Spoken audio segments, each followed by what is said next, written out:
My name is Adital. I come from Israel. I work in the area of sustainability design. I come from the background of product design, and I've been exploring since already 13 years what would it mean to apply design into sustainability in a meaningful and impactful way.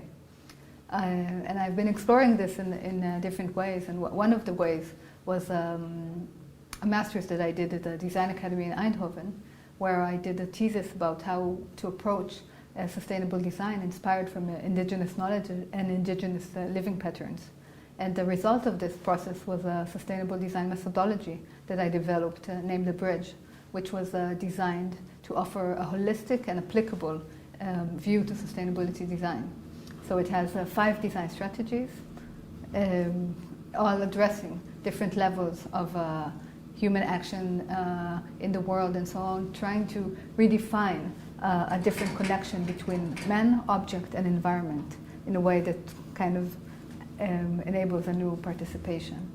And with this work, I've been doing different workshops with the students, of course, and I teach as well in Israel at the design school. But I also try to explore with my own design work, and with that I did different projects that try to depict new possibilities for design to support sustainability. Okay. And how has your background informed what you do? What have you sort of got from your experiences in life so far and that you're putting into your project? Well, I think the meaningful thing was, on the one hand, I studied product design, and very quickly I was like, it cannot be that we're learning to be the hunting dogs of industry. Something is really wrong here.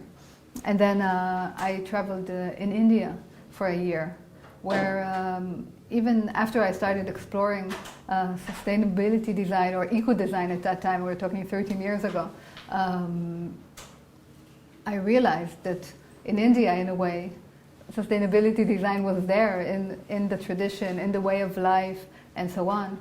And when I joined my studies at the Design Academy and kind of entering the more academic field of sustainability design, I realized how much we need this inspiration of a different way of life in order to approach sustainability design, not as a technical, how do we reduce our impact on the environment, but how do we redefine our participation in the world. So actually these gaps is what really is forming my work every day again. One of my projects is called the Windy Light.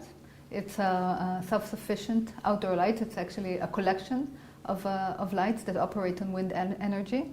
In Windy Light, a repetitive module is used, which is a weathercock or a wind wheel, as it's called, and it integrates wind collection and an LED light source into one element. And what happens is when you take the collecting element into a very small element that reacts to even a smallest gust of wind, you create a moment of real interaction between a human need and a natural resource. And the wind translates into light immediately on the spot and kind of really explores the way we can reconnect again with natural resources. And what's also nice about it is the light in the end really dances with the wind, because the more wind you have, the more light you have. So the connection is much more evident.